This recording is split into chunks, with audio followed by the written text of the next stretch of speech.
क्रोध को पाले रखना गर्म कोयले को किसी और पर फेंकने की नीयत से पकड़े रहने के समान है। इसमें आप ही जलते हैं। ये महत्व नहीं रखता है कि तुम्हारा अतीत कितना कठिन था। तुम हमेशा दोबारा शुरुआत कर सकते हो।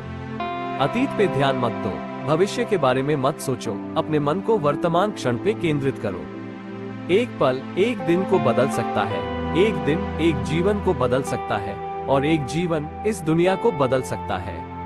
मनुष्य का परिचय चेहरे से होता है, लेकिन पूरी पहचान व्यवहार, गुण एवं कार्यों से होता है। मन को शांत करने पर समस्त मुश्किलों का हल निकल आता है। हम अपने विचारों से आकार लेते हैं। जैसा हम सोचते हैं वैसे हो जाता है। जब मन शुद्ध होता है तो आनंद उस छाया की तरह होता है जो कभी नहीं छूटती। मन की शांति न होते हुए भी बहुत सारा धन होना समुद्र में नहाते हुए प्यास से मरने के समान है। सभी प्राणियों के लिए दया भाव रखें, चाहे वो अमीर हो या गरीब। सबकी अपनी अपनी पीड़ा है। कुछ बहुत अधिक भोगते हैं और कुछ बहुत कम। जो किया है वो अवश्य सामने आएगा। कर्म किसी के सगे नहीं होते।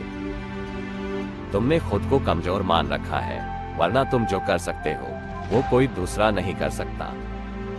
हर अनुभव कुछ न कुछ सिखाता है। हर अनुभव महत्वपूर्ण है, क्योंकि हम अपनी गलतियों से ही सीखते हैं। इच्छाओं का कभी अंत नहीं होता। अगर आपकी एक इच्छा पूरी होती है तो दूसरी इच्छा तुरंत जन्म ले लेती है। अपनी उम्र और पैसों पर कभी घमंड मत करना, क्योंकि जो चीजें गिनी जा सके वो यकीनन खत्म होती है। आप चाहे जितने भी किताबें पढ़ लें, कितने भी अच्छे प्रवचन सुन लें, उनका कोई फायदा नहीं होगा जब तक कि आप उनको अपने जीवन में नहीं अपनाते। ताकत की जरूरत तभी होती है जब कुछ बुरा करना हो, वरना दुनिया में सब कुछ पाने के लिए प्रेम ही काफी है। अपने आप पर विश्वास रखो, फिर संसार में कोई भी तुम्हें सफल होने से नहीं रोक पाएगा। जब आप हारे तो उनकी जीत में खुशियां मनाएं, जब आप जीते तो उनको भी अपनी खुशियों में शामिल करें। यही मानवता है। कोई तुम्हारे कंधे पर हाथ रखता है तो तुम्हारा हौसला बढ़ता है, पर जब किसी का हाथ कंधे पर नहीं होता तुम अपनी शक्ति खुद बन जाते हो, और वही शक्ति ईश्वर है।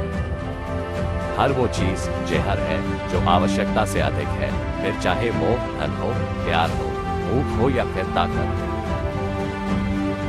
इस पूरी दुनिया में इतना अंधकार नहीं है कि वो एक छोटी सी मोमबत्ती का प्रकाश बुझा सके।